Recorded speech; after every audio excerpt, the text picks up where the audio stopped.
in the third, as it comes around for round 3, then I got Jalen Hurts and the 2 Dolphins wide receivers. So I'm that's where I'm going, but I know what's going to happen. Is I'm going to draft Tyreek Hill. It's going to come around. Waddle will be off the board, and then I'm stuck with Olave. Okay. Whoa. So hey, I Stuck know with this Olave. is why I bring it to the pod, because I knew you were going to be here. Give me why I should be excited about Chris Olave.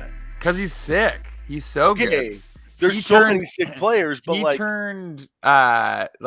he turned a awful quarterback situation into a absolutely stunning rookie season. And I'm not here saying that Derek Carr is good, but even if Derek Carr is the 15th best quarterback in the league, that's 15 spots higher than the Red Rifle was last year. So this is 1 year he's done this, and I know he's got the pedigree. The Ohio State, he was, but he wasn't even the best receiver on that team, though. Yeah, neither was Garrett Wilson. The best receiver on that team was Jackson Smith and Jigba. But he's in, and he's who I'd get, but he's injured, right?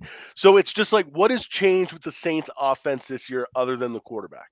I mean, ideally they'd have more guys just like healthy. Like Michael Thomas obviously didn't play at all. The other thing is that like last year Olave was running like real limited routes. Like he was pretty much just running deep routes, and like all the camp talk has been about how like he's stepping into the full complement of routes. The route tree. Yeah, the route tree is expanded. The route tree is strong. For your boy. The roots of that route tree run That's deep. Right. That's right. He's sick though. He's so good. He's awesome.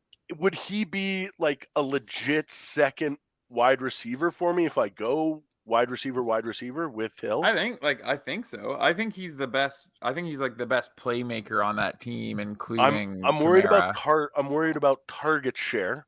Like you say, Michael Thomas is healthy. You got a new quarterback in there who's just developing chemistry with everybody, including Olave. So that's why I'm a little.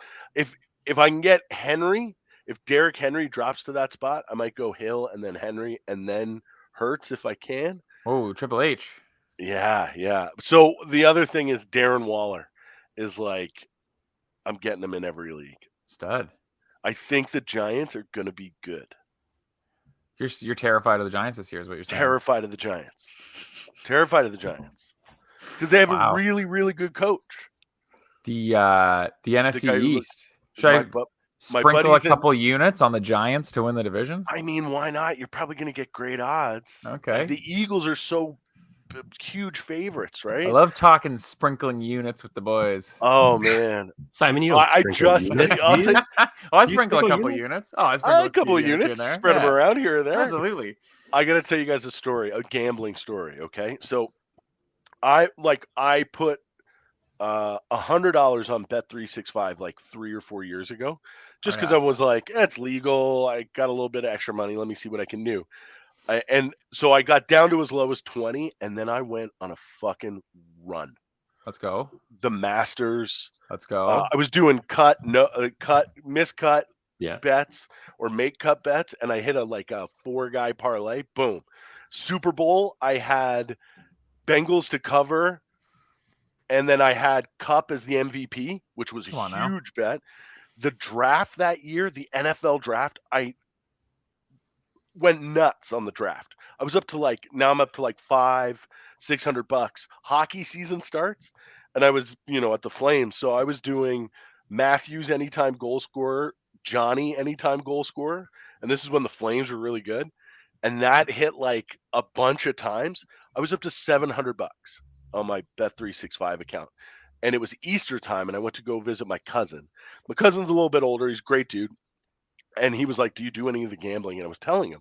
And I was like, I'm up $700. He's like, no, you're not up anything. Okay, because that money is still in there. And what's going to happen is you're going to keep playing and you're going to lose it.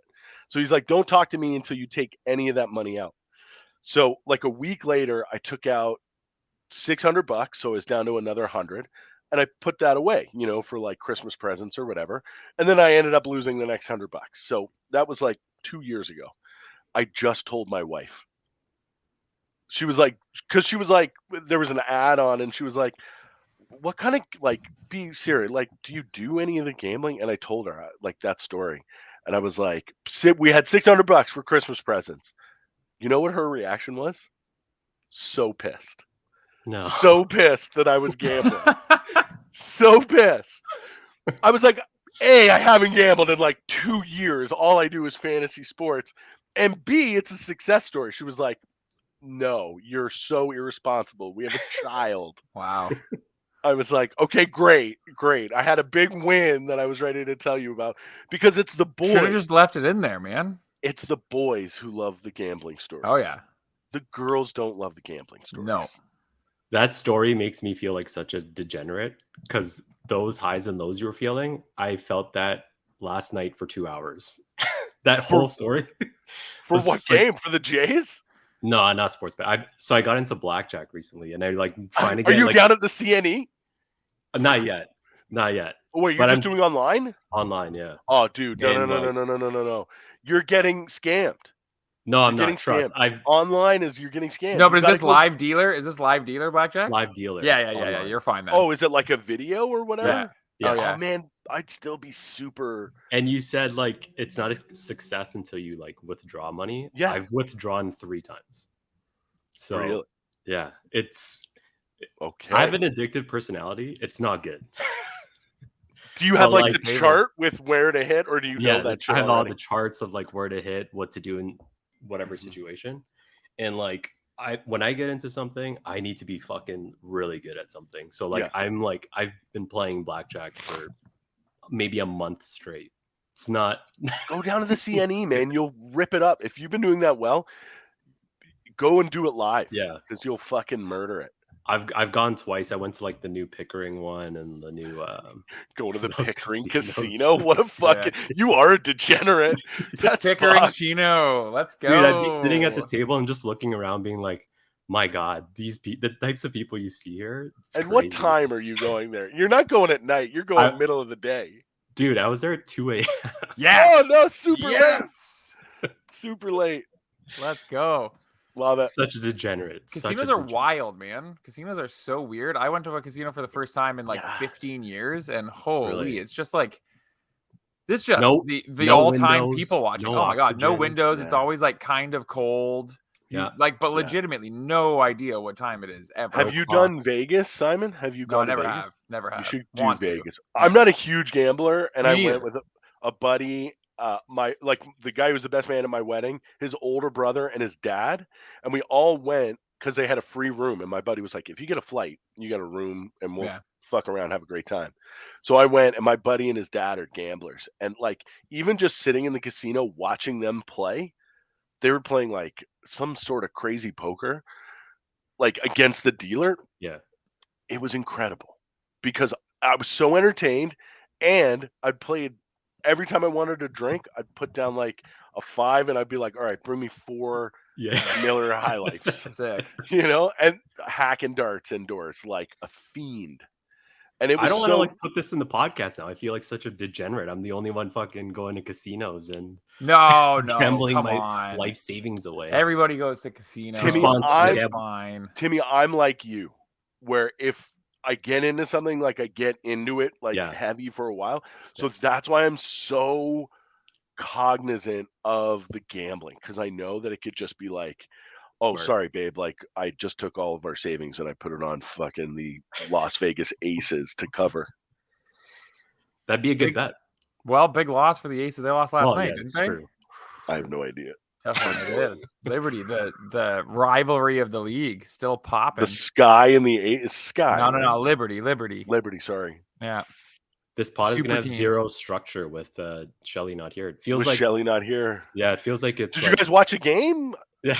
Latvia. Yeah, Douglas. I know. I thought they were up. I was in the doctor's office and they were up. They looked good early. That that late second quarter run really buried them. It's tough against a team like Canada. They have a lot of talent. I mean, that's who's saying that Latvia doesn't have a lot of talent. But hey, I was saying to Tim before you got on, like the Canadians are just lucky they ran into the Latvian B squad, no KP. So the rivalry. Huge difference. But yeah, let's go Canada. Qualifying for the Olympics would be sick. So they need to win the whole thing to qualify? No, it's so stupid. They need to finish the top 2 in one of the top 2 of like the North America of the Americas in the tournament. So everybody's assuming that it'll be the U.S. and Canada, and it probably will be. But like Bahamas, though. Yeah. I mean, cat's balling. This episode's gonna be like Speed. Like Shelly is like Keanu Reeves, and like one of us is. And like we're Sandra just the Bullock. people on the bus, like the characters. Like who's driving the bus? The stereotypical guys in the back of the bus. I don't know what's going on. I did see a Sandra Bullock movie the other night. It was like some random one. Where, no, it was like she was the like one with witch. She was like a witch or something, and Nicole Kidman was in Oh it. yeah, Practical Magic. Oh, dog! What a weird movie. You took it out of my mouth. I had it. That's my wife's favorite movie. Really? That's her favorite movie. Well, she loved it when she was a kid, so she watched it like 7,000 times. Right, okay. So it's like pure nostalgia. Like she like once every 2 years, she's like, "Let's watch Practical Magic tonight," and we just fire it up. So I was like in and out watching it, and I was just like, I would go into the room, and my fiance would be watching it, and then I'd leave, be on the computer, play some blackjack, and then go back and be like, so Sandra Bullock has like a second boyfriend, and like her first boyfriend like dies like on the road randomly. She's a witch. witch. Yeah. Like what's happening? Yeah. And so Douglas, you've seen it. Yeah, I can't really remember exactly what happens. I remember the house is sick. They live in like this sweet old house, don't they? You do like the architecture. That's how good of the movie it was. You were checking out the architecture. The architecture stands out. Oh, that's a nice big kitchen. talking point from Practical Magic. Yeah, and then the total other side of the pendulum, I watched Pulp Fiction for the first time. Oh, let's talk about that. Yeah. Crazy. Is this the first Tarantino movie you've seen? You know, it's funny. The first Tarantino movie I watched was Once Upon a Time in Hollywood. Oh, so did you like that? So I watched that being like, what the fuck is happening? Yeah. Because I had no clue how he like directed and how his movies were. Right. So I watched that and I was like, what the fuck? And then I watched Pulp Fiction and I was like, okay, so this is his thing. He's got a style. Yeah. He's got a style. He drops N-bombs and just there's a lot. Yeah, he drops N-bombs. Yeah, pretty liberally. Pretty liberally in that one. So those are the only two you've seen. Yes. Okay, you need to watch Kill Bill immediately. Oh yeah. Not because I think it's like I love Tarantino, love all of his movies. Yeah. Kill Bill's great. Not one of my personal like top 3, but Tim, go and watch Kill Bill Volume 1 and 2 like tonight. Okay.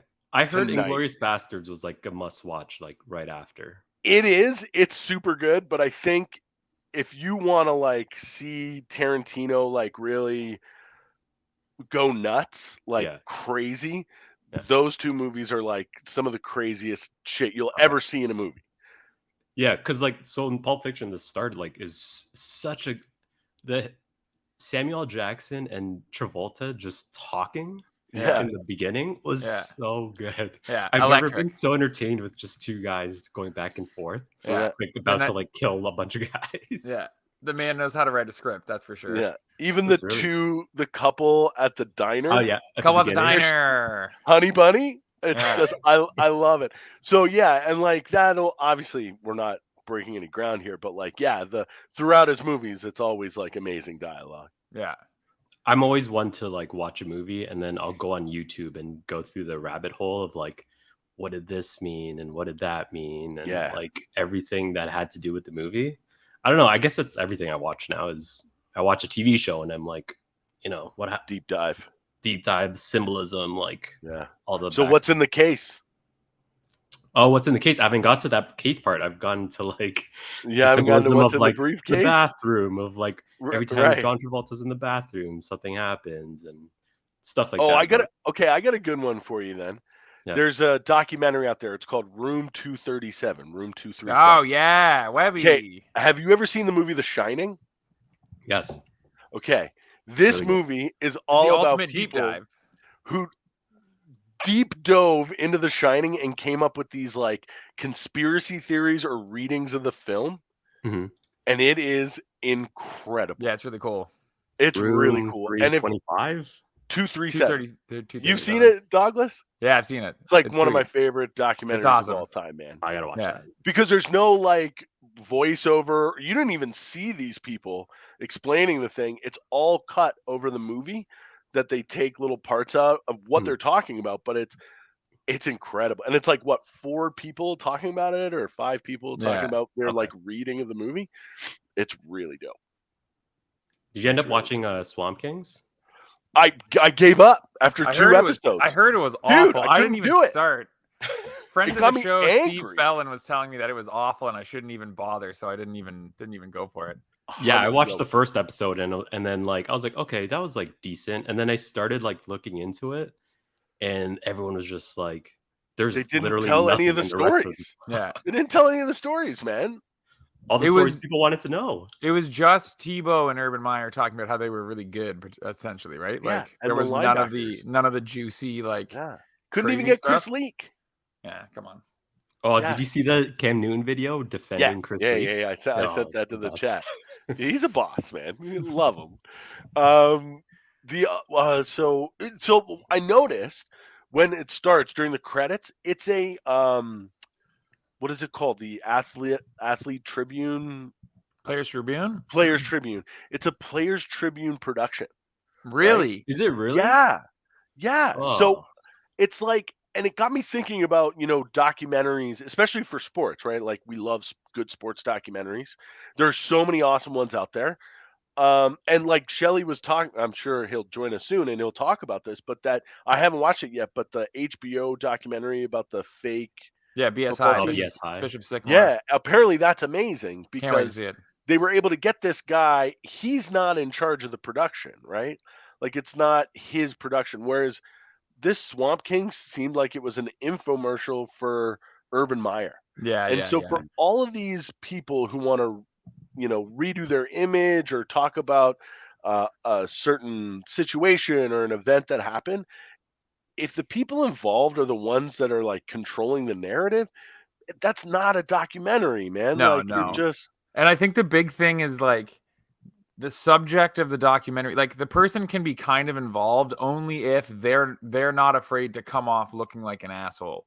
Like Urban Meyer still probably wants to get in the booth and Tim Tebow still needs his whatever image, but like either with the Bishop Sycamore thing, from like everything I've seen and read about that guy, like he knows he's an asshole and doesn't care if everyone thinks he's an asshole. Or even like The Last Dance, like Jordan doesn't care if people think he's an asshole. What does he care? He's all about it. He definitely had 100% on that document. 100%. But it would have been way different if like he went into it trying to like make everybody think that he was like some nice guy. Like that would have washed the whole thing. Like as long as the person leans into being kind of a dick, I think you're way better off than like Urban Meyer trying to paint this thing as like, I had control of the Gators locker room and we were doing good things there. Like, what the hell are we talking about?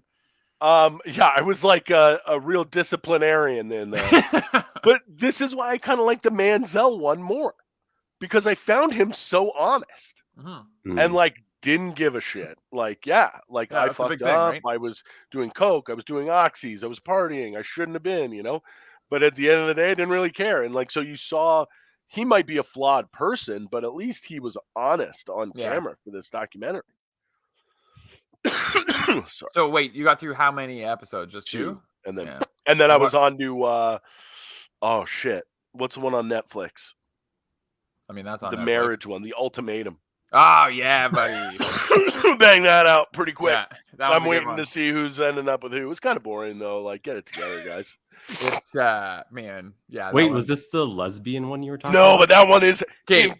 Okay, yeah, so that one is incredible. Top tier. Yeah, that one is top tier. That one gets spicy immediately, and that one gets like conversations happen immediately that would never happen if a man was involved, because guys are way too dumb and like emotionally unavailable to have these conversations. Like these people will have known each other for like 20 minutes and are having like the deepest conversations ever, just like all in. It's crazy personalities. Yeah, and I'm not saying that's just the LGBTQ community. I'm just saying the people they picked were nuts. There was a lot of spice there. Yeah. This one I wasn't crazy about, but whatever.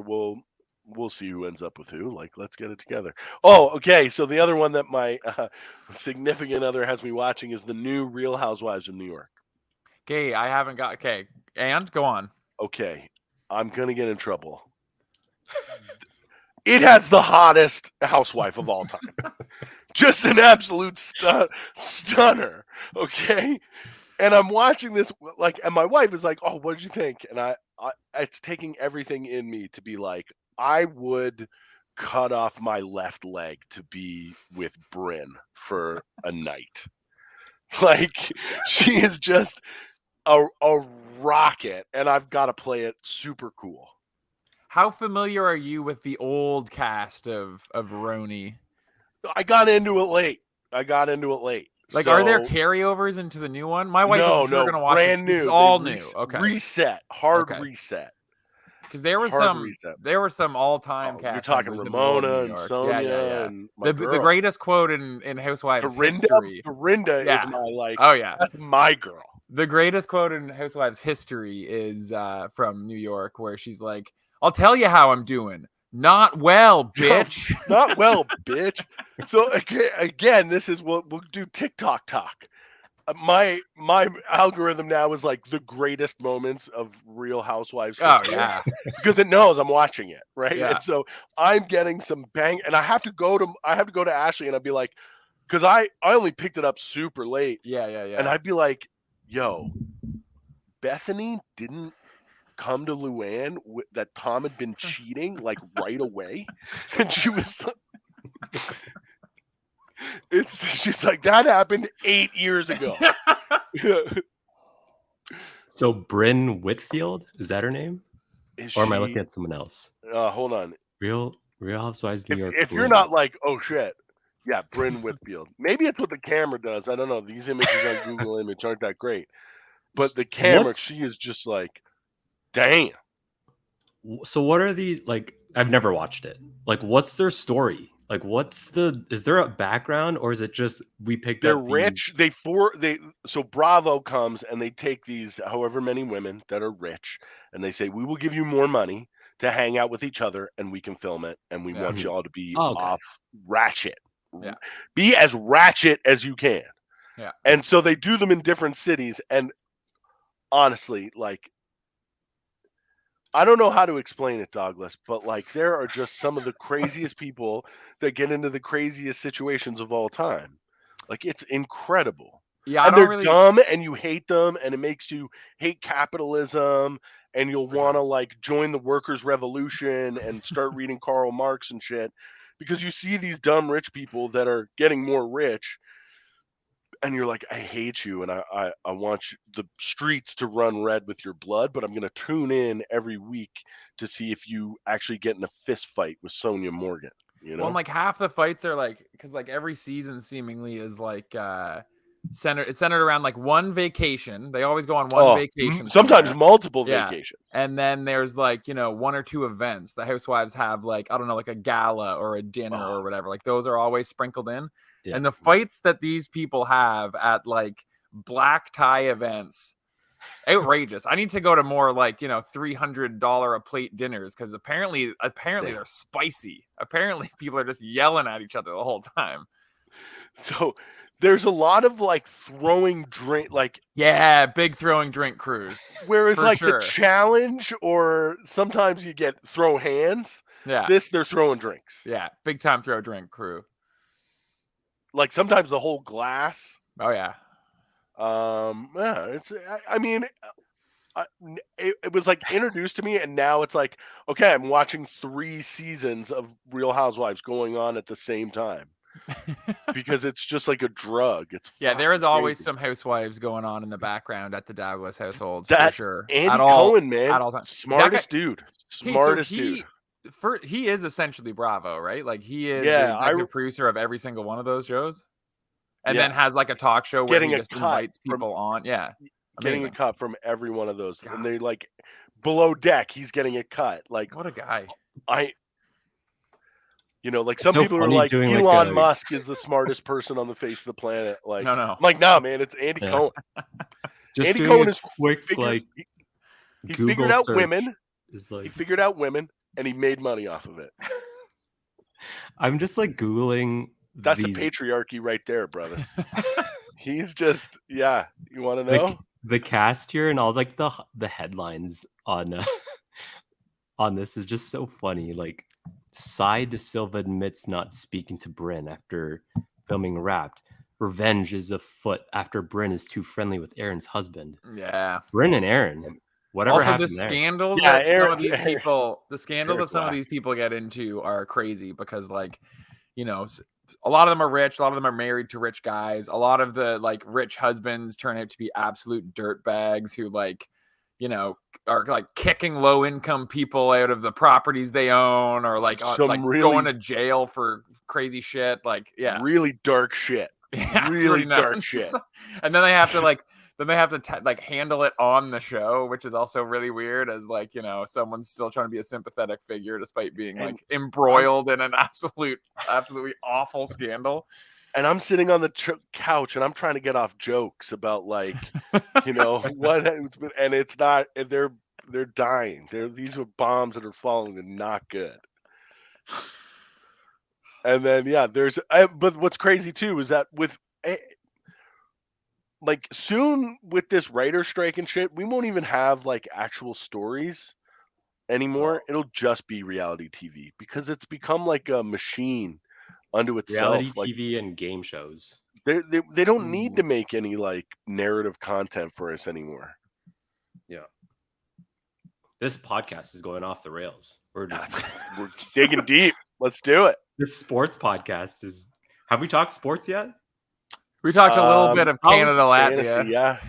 The problem is there's nothing. What about the Jays? What's the temperature on the Jays? Big win. I don't even think we care about the Jays. Are people upset? Are they like, what's going on here?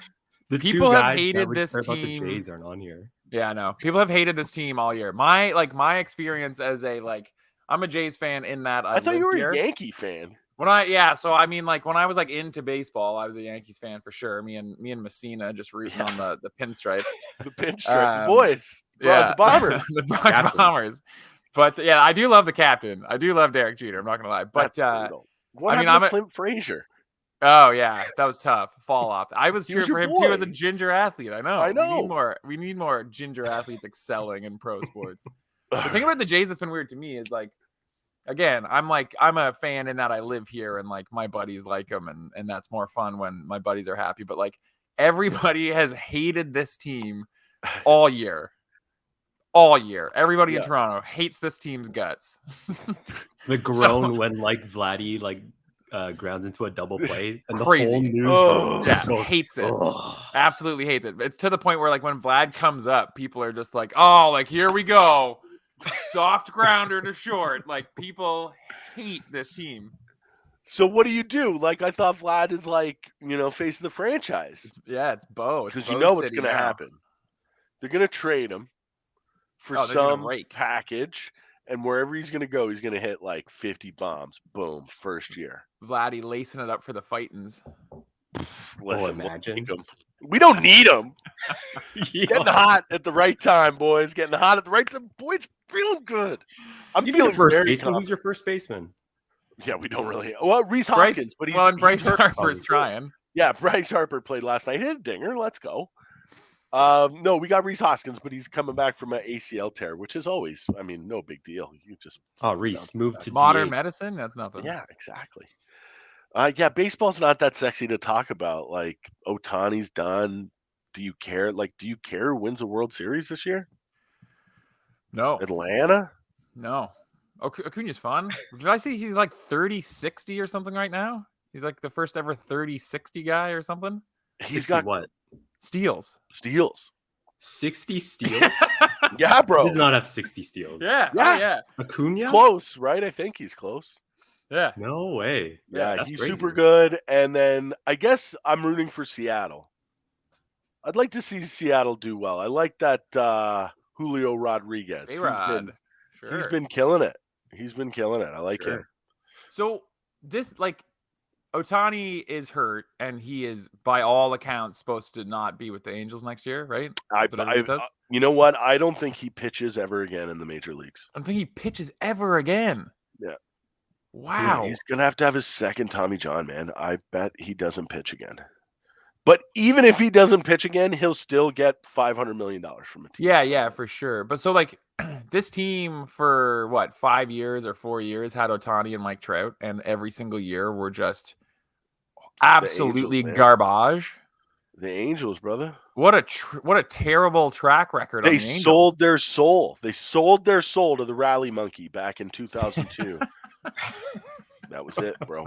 That was it. Troy Glaus made a deal with the devil.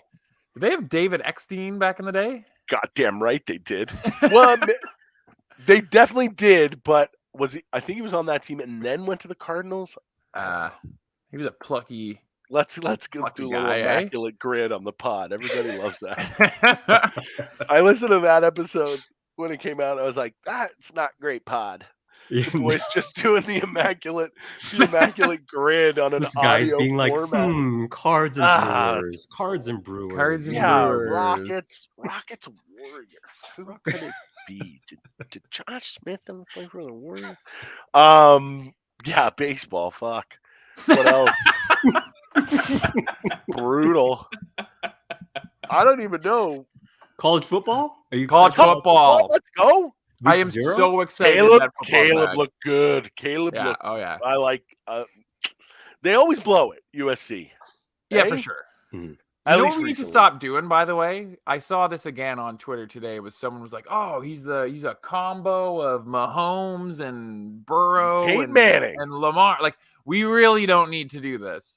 No, we gotta stop doing this. Remember when David Montgomery was like Saquon's feet with like, whatever, Ezekiel Elliott's power, or whatever. Like, we don't need to do this Montgomery. Do you remember this? Yeah. Do you remember this visual? ESPN put something up about the David Montgomery comp board, and it was like, oh my God, we do not need to do this. Just like say he's awesome. Yeah. That's what it said. It was titled like Running Back Frankenstein or something. We created him in a lab. We have the technology. Yeah, well, college football, who do you guys got in your 4? Who's going to be there? It's the last year of the Final Four, right? It goes to 8 next year, I think. As a Texas fan, I mean, come on. You like Sark's got the boys. Does that kid still have the mullet? I think so. Yeah, Quinn Ewers. Yeah, that's good. Apparently he's awesome. Like, I know he was a 5-star prospect. He went to like Ohio State first or something like that, and then transferred to Texas or something like that. Yeah. But like, I saw something that was like he's a dark horse to be like a top 10 pick next year. I was like, oh my God. I thought he was okay in his first year starting for Texas, but no, he's supposed to be really good and had a good spring. And he's fighting off Arch, and then the other kid too. Like the backup is really good, Malik. Come on. I don't know. We're getting real deep here in the DVP pod about college football. What do you like? You like Texas? Guys, episode title, Texas is back. Done. Oh my God. I know nothing about college football. All I know is that there's more things to bet on. So see, and that's on Saturdays. Florida State the real plus win. 2.5. Okay. Who the Noles got? LSU, baby. LSU, Florida State on Sunday. That's sweet. Ooh. A little college football on a Sunday just to whet your appetite for Thursday. I honestly can't wait for football to be back. I know, me too, like man. It's painful now. And I'm with Tim. Like, even just to sprinkle a couple units, I can't. Not? Little 3-teamer. I can no longer do nothing wrong. Total base bet on Bo Bichette anymore. I can't do it anymore. Just a little 3-teamer, a little 1 o'clock 3-teamer.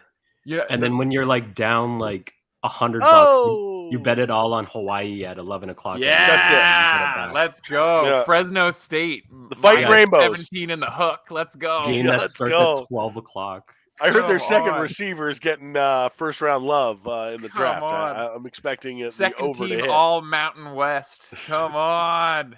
What Shelly, are we talking here? Week 0? Week 0? Is that what we're talking about right now? No, we're talking about someone to drive the bus. I can't wait. I can't wait for you to go through the first 33 minutes of this podcast before you showed up. And here are some of the things that we've been talking about for half of this episode. Okay. Give me a hint. Can I get a hint? Well, you missed David Eckstein talk, so I compared it to Speed, where like we're Sandra Bullock, but Keanu Reeves isn't on the bus, so we don't know what we're doing. We're kind of just like we're just the people on the bus. Well, I think like the biggest thing for me right now is just like I could spend hours talking about Canada because this is like insane. The country as a whole, right now. Like no Team Canada basketball. Like, let me turn off the. Yeah, I know I was watching. This is just turn off the TV. No, because this is like weird right now, right? Like for people who have long time been enjoying Canada basketball or just love basketball, to see what's happening right now is insane. Like you're in an international game and you have the best player on the floor by far. And then he just like decides in the third quarter, yeah, I'm going to like break this guy's ankles and knees on the court. And there's nothing you can do about it. But they did it against the B team though. Latvian. Yeah, Latvia didn't have their best player. It's a whole different story of KP's out there. See, and Shelly, the other Bertans and the other Bertans a little bit. You're drinking the Kool-Aid here a little bit. You're reading your own headlines, okay? Canada's got a great team. Canada's got a great team. They beat France, huge win. Probably top 3 win in the program's history is that opening win. Okay. Impressive wins today and the other day against Lebanon. Okay, cool. You're supposed to beat Lebanon. They beat them Latvia. By 50. You're supposed to beat. And then Latvia. You're supposed to beat them. They're favored by 18.5. But when you watch the game at the start, I gotta say, Latvia plays a beautiful style of basketball. Lots of ball movement. Great basketball nation. This is called pandering. Basketball nation. I'm being dead serious. I'm being dead serious. It was beautiful basketball. Ball movement, like draw and kick. It was beautiful. Canada was struggling. They were down like double digits in the first half. And then to close, they closed the first half on a crazy run. RJ and 1, or well, they didn't call it an and 1, but it should have been. And Canada up by 1 at half, blow them out in the second half. Shea goes off again. Like, listen, man, you play who's in front of you. It's not your fault Kristaps Porzingis can't stay healthy. And the other Bertans, which I didn't even know there was another Bertans, who's the captain. 2 Bertans? Yeah. Double he's hurt. Bertans? Yeah, man. He's hurt. So he's not there. And right. He got so rattled. He got so rattled by the Latvian slander. He's like, I'm out of here. But yeah, no, listen, man. The tournament starts next round, right? So Canada now is set up. They're going to play against Brazil and Spain. And they should be both of those teams. Big games for I'm just talking about the program's history, right? To come into those games against Brazil and against Spain, they'll be favorites. And listen, if you would come 5 years ago, 10 years ago, love it. This guy, I love it. They would have been underdogs in those games. Mm-hmm. But there's a couple things, though, Webby, that you're not giving a lot of credit to because we're spoiled by watching Canadian players every night in the NBA. We're spoiled that we're not even appreciating the moment that's happening right now where Canada has never been a top of a group in the history of the World Cup, right? Shea has put up 25 points in every single game so far in the group stage. That hasn't happened since like Jay Triano and like Leo Routens were playing on the squad, right? Like the things that are happening right now, we've never seen. And I would just like to make sure that we're appreciating what's happening. We don't just sweep it under the rug like, oh, they're supposed to win. Canada's not supposed to win at anything, right? Like other than hockey, right? No, but seriously, other than hockey. Okay, cool. Well, didn't they lose in curling? Did they have a curling summit when Homan lost? No, wasn't that a thing? Yeah. Did they have a summit? I don't know if they had a summit, but they did lose. They lost in the Olympics. My point is, we cannot be taking for granted the fact that we have one of the best basketball nations in the world right now. We cannot be taking that for granted. We need to be getting behind Shea because these guys don't have to do this. They don't have to be traveling all over the world right now to all parts of the corners of the world to play in these random exhibition games. And then now in the actual tournament, putting in work. They could all be a bunch of Andrew Wigginses who's like, who knows where he's doing right now. But instead, Shea, his cousin Nikhil, balling for Canada. RJ, balling. I just think we got to do a better job of bigging these guys up so that they remain and become bigger stars in our country. Well, and you're right. Like a big part of this is like back when Nick Nurse was with the program and everything, like getting that commitment from these players to actually play. You know what I mean? Is you're seeing why that matters so much now. You know what I mean? They actually got commitment for guys to lace it up for all of these tournaments. And I don't know, you're right. Like, it turns out when you have that commitment from like world-class players, this is the type of run and type of stuff you can put together. And also too, these guys got to be given a lot of credit, because if you watch what's going on in these games, right? There's been times where you see teams that are super talented. We've seen the US send talented teams and lose, right? That AI team with Tim Duncan and all that. They were the best team, but are you committed to doing the things you need to win against organized teams? And what Jordi Fernandez has these guys doing in terms of playing full court press, like getting Shea and these guys who are millionaire athletes. Like, you can't even get the NBA dudes normally to do that in NBA games. And yet these guys are picking up full court, pressing super hard when they're down to come back and win these games. The commitment that they're showing on defense, they need to be applauded for, because hey, it's easy to just sit on your millions, enjoy your summer, and come back in the fall and get ready for the NBA season. But these guys are putting it on the line. And Simon, further to your point, another big part of this, there's a nepotism angle, right? Like, obviously RJ's there because his dad is the head of Canada basketball. But if you saw Arash's interview with Shay's talking about the fact that he's there because his mom was an Olympian, and no matter what he does, she always still holds that over his head. Like, hey, well, I'm an Olympian and you're not. Right? Because his mom was I think it was the 92 Olympics. She was a track athlete. She ran the 400 meters. So you have these stories now where these guys are like, hey, I made it to the NBA, but I got bigger dreams as well. I got other things that I want to accomplish. And I think that's super dope that we are at this point. And we don't even have Jamal Murray. Yeah. Getting the that squad buy-in look like now. Getting the buy-in is huge. Now, you mentioned Murray. So for the Olympics, I mean, kind of looking down the road, it looks like Canada's going to qualify for the Olympics. How different do you see this roster? I know it's still a couple of years away, but it's next year. How different do you see this roster? And then on the other hand, how different do you see the US's roster going into an Olympics compared to what they have at this World Cup? Like, is Canada pretty much set adding Jamal Murray in? Yeah, they'll add Jamal Murray for sure. I feel like Wiggins will try to jump on board next year because it's the Olympics. And I bet you'll have some other guys that you might not have seen in the program try to get on. Now, without Nick Nurse, I don't know if they're going to keep the same rule, because Nick Nurse firmly said, hey, we want a 3-year commitment from guys. Nick Nurse isn't there anymore. So who knows like how much of that stays. And also, if you're Canada going to the Olympics, are you going to be turning down Andrew Wiggins if he says he wants to play?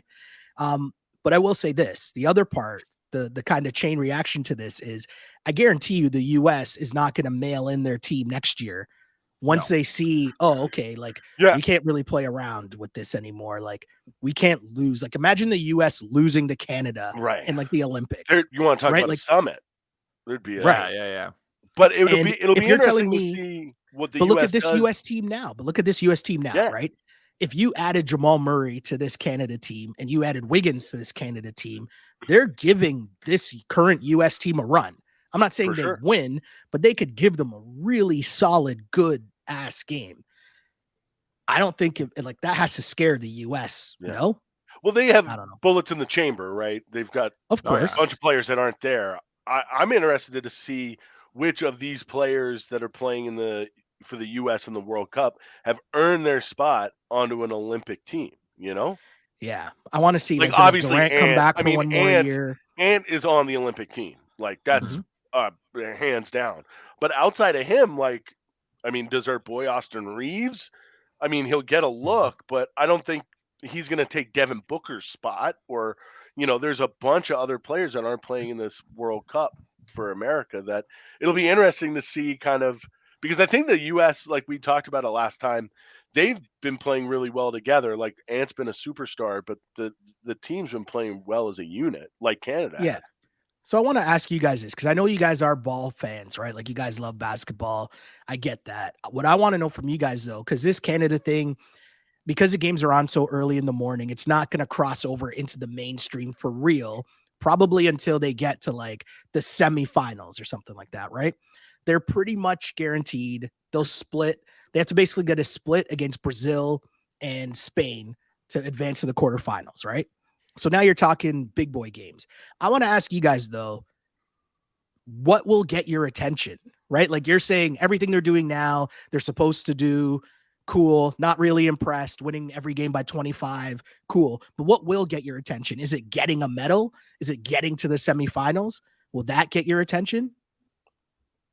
It's winning the games against Brazil and Spain. If they beat Brazil and Spain and like handle them like they've handled the competition so far, I'll be really impressed. Okay. Yeah, I mean, like, yeah, I don't know if there's like a certain point. I mean, I'm already interested. Yeah. I mean, I'm not gonna lie. Like, as soon as I didn't get up to watch that France game, and then I looked at the score and was like, "Holy shit!"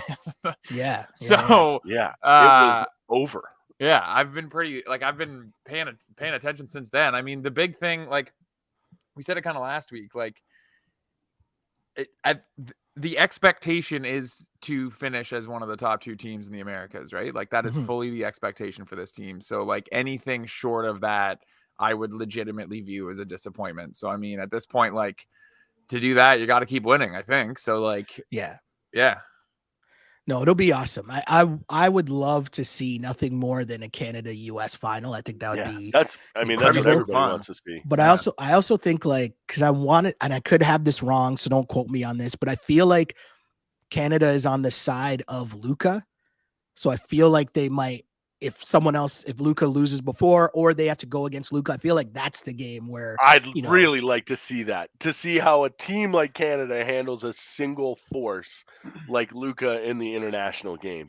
Because as good as he is in the NBA, I think he's even better with the international rules somehow, Yeah. Maybe that's my bias. I'm pretty sure their side of the proceedings is, they got to go through like Spain, Brazil, and then Luka, I want to say, to get to the semifinals. And then the States. Yeah, that's a fucking gauntlet, man. Like Brazil and Spain, like that's why I'd be impressed, because these are programs that have had success in the past. Like Spain is one of the better basketball nations over the last 30, 40 years.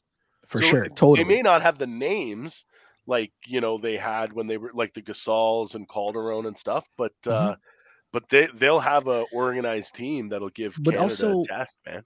But also, like, that's why FIBA is so cool. Like, I know you think I'm pandering talking about Latvia, but I'm being serious. Like, when you watch the game, They're way these guys were playing, the Princeton of the Balkans, they run that beautiful Baltics. Who cares? What I'm saying, right? Like games every other week, man. FIBA basketball. That's what I'm saying, right? Like it's just a different style of play, right? So it is really cool to see. It was super interesting. You think, in the curling summit, like why didn't they just say like, yo, let's just make a super team, send them to the Olympics, like take every lead or skip or whatever it's called, because just make an all-star team. Curling's about the relationships. It's not just about who's the best fucking curler, man. You gotta know the ins and outs of your teammates. When you got two alphas like Gushu and Kui both on the same team trying to muscle each other off the call, I don't know. Also, at the Canadian Curling Summit, how much money was spent on Tim Hortons for that? I thought you were going to say how much money was spent. I thought you were going to say how much money was spent on beer. Well, I just summit in my mind happens early in the morning. A summit's not happening at 3-4 p.m. Is there 100 box of Timbits? Does that exist? Or I'm sure. I'm sure. And they get the big jugs of coffee. Yeah. They come in the boxes. They come in the boxes. Like how does the coffee not get through the cardboard? Because there's a plastic inside. No, I don't know. No, I don't know. That's what I'm asking. Good question. Yeah. I still stand by my initial statement. There's beer involved, no matter what time it is in the morning. It's curling. Yeah. Don't you remember those shots during the Olympics of like the Canadian fans like hammered, and those games are on in the morning? In Vancouver, even earlier. Shit. Van City. Super team. What else do you guys talk about? You talked about fantasy football. A little bit. I opened up. I just had I'm racking my brain. I'll ask your advice. Stress level's high on Webby. 5th overall in the PPR. Do I go Cup or do I go Tyreek? Tyreek. Right? He's more fun. And also Matt Stafford. Compared to Tua. But Tua's true. Fucking one hit away from being botulism. Man, have you not seen? There's so many clips about how Tua's taking hits now and turning them into somersaults. Those have been hitting my timeline a lot. Sorry, excuse me. Yeah, a lot of people have been like, they trained him on how to take hits. So now, like, now he does a handspring. There's like clips of him getting like knocked down, and then he just like tucks and turns it into like a little back somersault. So he did, I want to say, Taekwondo I believe that's in the correct. off season, and a big part of it was him learning how to fall properly. It's kind of like your man's Embiid. What are you talking about? Isn't that the same thing they said about your man's Embiid, learning how to fall so that he doesn't get hurt? Yeah, but now you got a problem with now it. I need to learn. Teach him how to learn to win. Teach him how to learn how to stay standing. He doesn't need to fall every time. Just fucking win a game 7. Win a fucking elimination game for once in your fucking lives when it fucking matters. God damn. Kawhi stole his soul, man. Just snatched it. He did. Snatched it. So one of the many reasons Kawhi is brutal. Just waiting, counting down the days. Like basketball, I'm not even going to fucking pay attention. I got a question for you guys. I know the basketball world's like all mad at this track dude. I don't even understand this whole debate. Do you know what I'm talking about? Stupid. Yeah. The guy Noah Lyles. You know why? Lyles, because is that his name? Track athletes don't get fucking ink, man. So you got to say something off the neck. Come on, man. Shut up.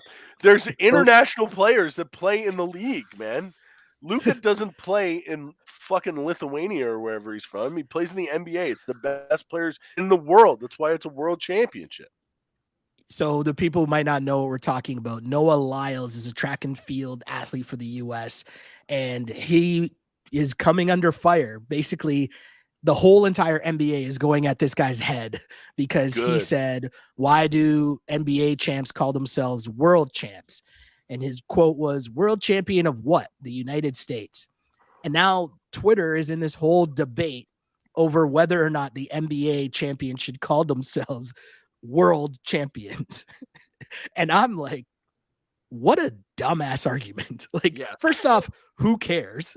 Secondly, right? Like, do we think that the Shanghai Sharks have a chance against the Denver Nuggets? Like, is there anyone out there that's questioning whether the Denver Nuggets are the best team in the world? Just the fact that the Denver Nuggets' best player is Nikola Jokic shows you why it's a world championship.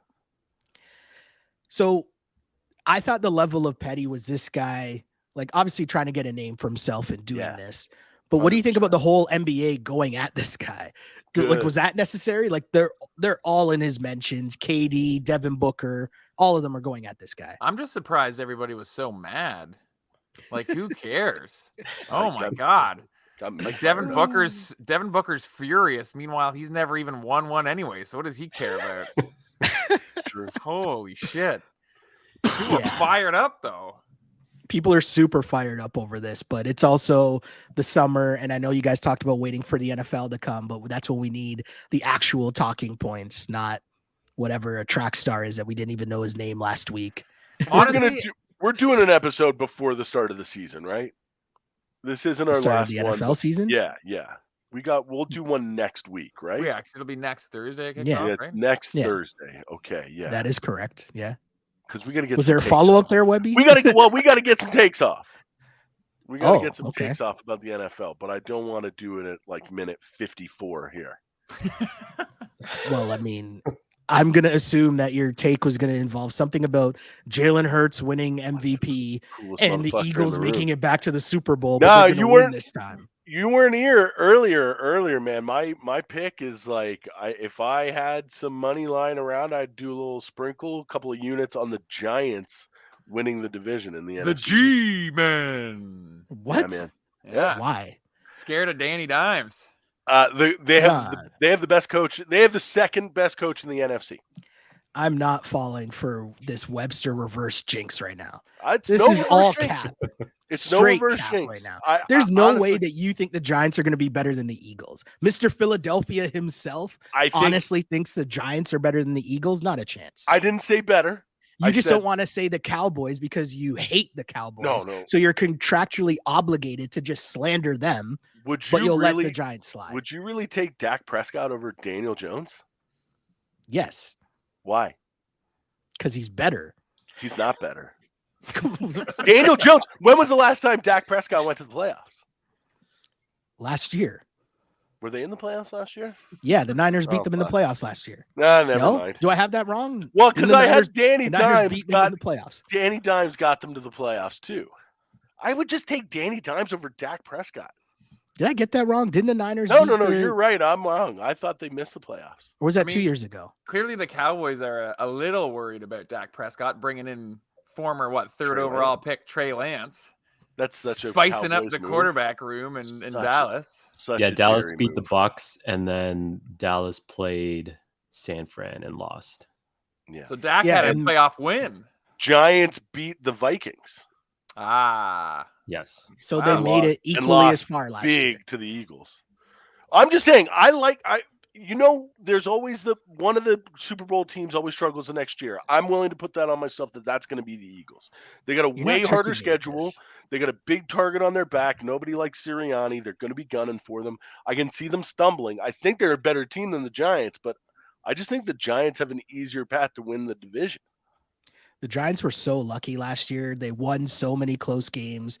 That always comes back to nip you in the butt the next year. Who's a better coach, Mike McCarthy or Brian Daboll? Everyone's better than Mike McCarthy. Only one of them has a Super Bowl ring, Webby. Jeez. Listen, Webby, I appreciate what you're trying to do here, but I'm not falling for it, man. All right. Not falling for it. And we all know the NFC goes through the Niners anyway, so I mean, it's okay. Brock Purdy, man. What a legend. What a legend. Guy's got a resume as long as my arm. All right, Shelly. For it. I wouldn't say his arm because his arm's snapped up still from he's healthy, man. He's back. He's back. Shelly, you're the podium game winner today for bringing the podcast back on the tracks. So I really want to hear what happened in the first half of this. So I'm interested to tune covered into a wide range of topics. Really wide range of topics. Real Housewives, gambling. Yeah. Oh yeah, blackjack. Real Housewives. David Eckstein. Yeah. We got around. David Eckstein. Yeah, that's right. The rally monkey. Did you guys talk about the Jays? Yeah, but we did talk about the Jays. Bit, yeah. Because I want to say, the Jays got me kind of rattled because, I was so convinced that they were going to make it for sure. Ooh. Again, you're drinking the Kool-Aid. Team Canada, the Jays. We traded Vladdy to the Phils. Well, yeah, and you're on the wave. You're on the Leafs wave. So, yeah, you're drinking the Toronto Kool-Aid. John Herdman, great hire for TFC. Eh, Shelly? There is not a bigger joke organization right now than Canada Soccer.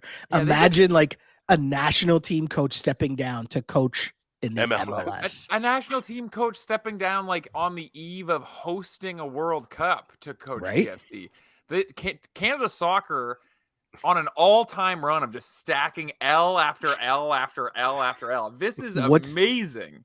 What's the Logan Roy quote? They're not serious people. No. Oh my God. It's the great spectrum that we're on. Mm-hmm. Shelly, you came in talking about Canada basketball, a program that is on the up and up, that has real focus and structure behind it, that's seeing results, building on those results and creating excitement within the organization.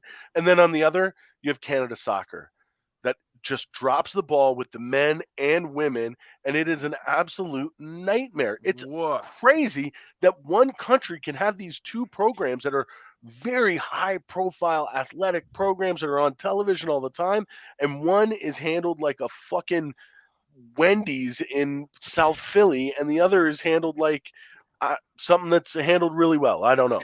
Who needs to summit more, curling or soccer? Oh, fucking soccer, man. Soccer needs what a Jesus. Joke. That World Cup was a joke. And look at all the money and programming and all these things put behind Canada Soccer. And that was the most pathetic performance in the World Cup I've ever seen. And Canada basketball, I mean, I really, really, really want sponsors. I want fans. I want all these people to get behind these dudes, man, because what they're doing is actually special, and they don't need to be doing this. Shea could be chilling, and instead Shea has made himself a part of Canada basketball, showing up to Global Jam, right? Just trying to put on for his country. And I think that we got to pay him back and rep him for that as well. Same thing for his cousin Nikhil, who was the best player for Canada in the first half when they were struggling. he really turned things around as well. So you got the cousin angle there. You got RJ, Captain Olynyk, Kelly. guys that have been there forever. Yeah, Olynyk who like showed up for like a decade straight. Olynyk is just like, that's shout out to him for sure. I'm giving my podium game to Team Canada, Timmy. Yeah. Wait, so Webby, are you a Canada basketball guy? Because I know you're a USA hockey guy. No, I'm a USA basketball guy too. Oh, I like to see Canada do well. Like you say, it's an awesome story about the program that like has gone from non-existent to now the second best country in the world, and that's huge respect put on the Raptors, the Grizzlies, the NBA for even coming to Canada, the players that played for those teams, and honestly, how about this? The television stations, radio stations, and people who covered those teams for Canadians. Places like The Score and Sportsnet and TSN, you got to give them their flowers, because you know what? We wouldn't have the Canadian basketball team that we have now without all of that information spreading across the country. There's a generation that's grown up and all they know is like, you know, for Shea, he talked about Corey being his like OG, right? And he saw Corey start playing for Team Canada, right? So like he feels like, oh no, that's just part of what we do. I think that part is awesome. And so the next kids that are right now in high school coming up, they're watching Shea. They're going to want to play. And hopefully that snowballs and we continue to have success for this program, because these guys should be a way bigger deal than they actually are, just because of the work that they put in, man. We got one of the best. The man was on the all NBA first team. That's incredible. First team. Incredible. Who would you take right now if you were drafting an NBA team? Would you take Ant or would you take Shea? Yo, this is so crazy you said that. This was a debate yesterday in the newsroom. It's Shea. I take Shea.